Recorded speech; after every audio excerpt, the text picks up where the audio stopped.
What is up, people? This is NextGenNovelist, and yes, I am back again with another Kingdom Hearts 3 ReMind theory video.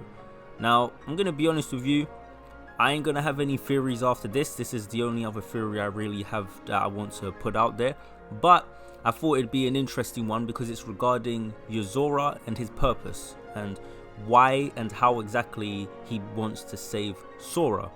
Now, I'm going to try to explain this as clearly as I can, but I'm going to be honest, it might get a little confusing or crazy at points, but you know, it's Kingdom Hearts, so you know, you shouldn't really expect anything else.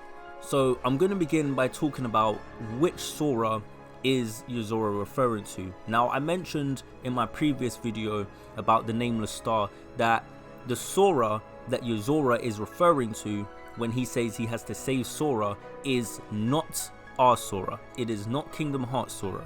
It is Sora from the Verum Rex world, or from Yozora's world, whatever that world is. It may not even be the Verum Rex world. Okay, whatever Yozora's true world is, wherever he's from, I believe that is the Sora that he wants to save. When Sora tells him that he's Sora, he seems uncertain about whether or not that's true, right? He's like, "You're Sora?" He doesn't seem quite certain about it. And then he asks, "Why are you using Sora's name?" Okay, so he doesn't believe that Kingdom Hearts Sora is the same person that he's supposed to be looking for, the person that he's supposed to save, which means that he has some expectation or idea of who Sora is to him.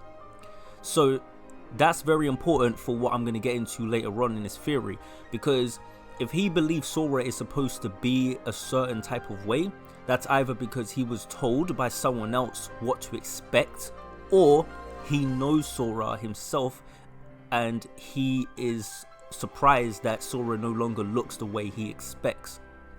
So why would Yozora even consider the possibility that our Sora could be his Sora? Well, remember, his Sora lost her heart, right? She lost everything about herself. So if he knows that, which I'm gonna guess he is aware that's possible, because he knows that he does not have his original form. He says it to Sora. He says that the way he looks is not how he actually looks, right? And the Nameless Star tells us that he does not look the way that he's supposed to look. He is no longer recognizable. That's why he's confused that Sora could recognize him as Yozora, because he knows he does not look the way that he's supposed to look as Yozora. Then he would probably also know that his Sora may not look the way she's supposed to look either. So when Sora tells Yozora his name, Yozora's assumption is, well then, maybe this is my Sora, but she too has been changed to a point where she's unrecognizable, and that's why I'm thinking that it's not the same person. And then I guess he just decides that, you know, if it is really his Sora, then he knows what he's got to do. Another thing as well is that Yozora doesn't seem to understand that there are other worlds besides his own that are actually real worlds, right? Because he doesn't know why Sora recognizes him, so he doesn't know that he's a video game character in the Toy Story world, and he says that this is not the real world when he's talking to Sora. And so he does not seem to have a concept of there being other worlds. That's why he's saying this is not the real world. He doesn't have a concept of any realms or any kind of other places besides the place he's from. So I believe that he just thinks he goes to some kind of place when he dreams, but he's uncertain whether that's real or not. That's why we get the little speech from him where he says the same line Sora said in the first Kingdom Hearts game about, is any of this for real or not? And Sora said the exact same thing when he didn't know that there were other worlds. So I believe that Yozora also, just like Sora at the beginning of the Kingdom Hearts series, didn't know there was other worlds. Yozora also doesn't know there's other worlds. So because he's not aware there's other worlds, the only Sora that he knows of would be the Sora that he's familiar with. So the next question we have to ask ourselves then is, why would he think he's going to save Sora by fighting? Well, you know, I think this is a part that's deliberately meant to be quite confusing. I think the Nomura meant for it to be a bit confusing, but also I think, you know, they wanted to give us a cool boss battle with some cool music, because, you know, come on, you had to have a cool boss battle, right? So that's partially the reason I think we fight him. It's just purely a mechanics thing. But in terms of the actual narrative and the lore, My best guess would be that when Sora tells Yozora his name, Yozora believes that if Sora is who he says he is, his Sora has lost her heart. And because she's lost her heart and everything about herself, she has taken on this new form, just as he has taken on a different form. Like I said a minute ago, he believes there is only one Sora. I don't think Yozora understands that there are two different Soras, because he does not even understand that there is another world, or that there are other worlds outside of his own. He doesn't seem to get that, so he just thinks that the Sora he's encountered is his Sora, but with a different form. Okay, so as a result of this, he fights Sora and then crystallizes Sora, and that is done to preserve Sora so that he can eventually reclaim her heart and save her. You see, that's why he's not surprised when Sora turns into a crystal, because he knew it was going to happen, most likely because he crystallized Sora himself, right? So his intention is to leave Sora in that state until he can save Sora.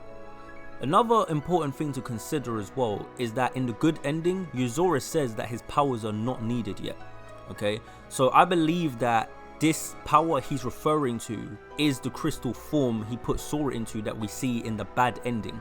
That's why he says, oh, my powers are not needed, because his power is to put Sora into crystal. So he believes that because Sora defeated him, that Sora is not in need of saving just yet, and so his powers are not needed.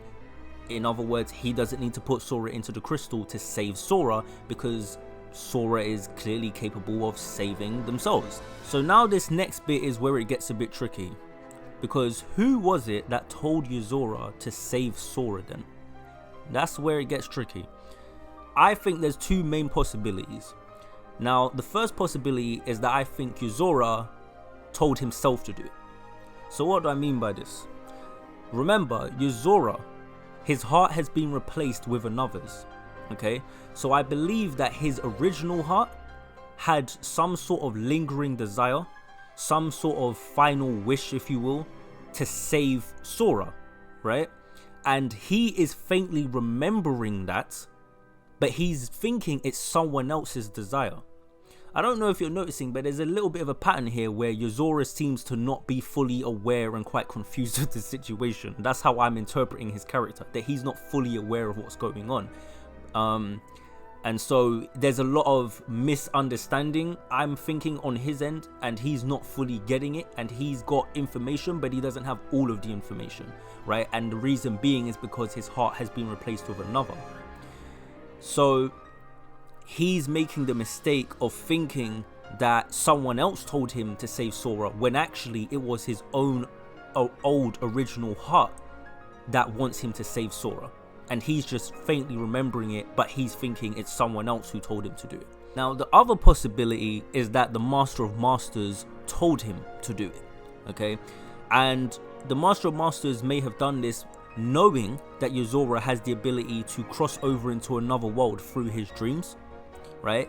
And so the Master of Masters also may have known that he would run into our Sora, Kingdom Hearts Sora, and make the mistake of thinking it's the same Sora that he needs to save, okay, when actually they're two different people. And remember, like I said earlier, Yozora is likely unaware of other worlds actually being real outside of his dreams. So if the Master of Masters was trying to manipulate him, he'd be a perfect candidate, because just like how Maleficent would go around to the Disney worlds manipulating the other Disney villains, it's the same type of concept, right? And I think it's something where the Master of Masters, if he is involved, and if it was him that told Yozora to save Sora, he knew that Yozora would get it mistaken. Now, why exactly he would want Yozora to do this is not entirely clear, okay? But the Master of Masters' motives are unclear anyway. Now, all of this relies upon the fact that the bad ending is canon to some extent, because if it's not canon, then I guess none of this would really matter. But I don't think they gave us two endings for no reason. Like, Kingdom Hearts has never had two endings that we had to worry about which one's canon, or, you know. So I think that the reason they put both these endings is because both of them are going to have some significance to whatever comes next. I guess we're just going to have to wait and see how exactly that significance is going to come into play. So anyway, I'm gonna leave it there. Hopefully you guys enjoyed the video, hopefully it made sense. Be sure to leave a like and a comment, and of course if you have any of your own crazy ideas that you want to contribute, be sure to leave them in the comments. And that's all I've got to say, and I'm out. Peace.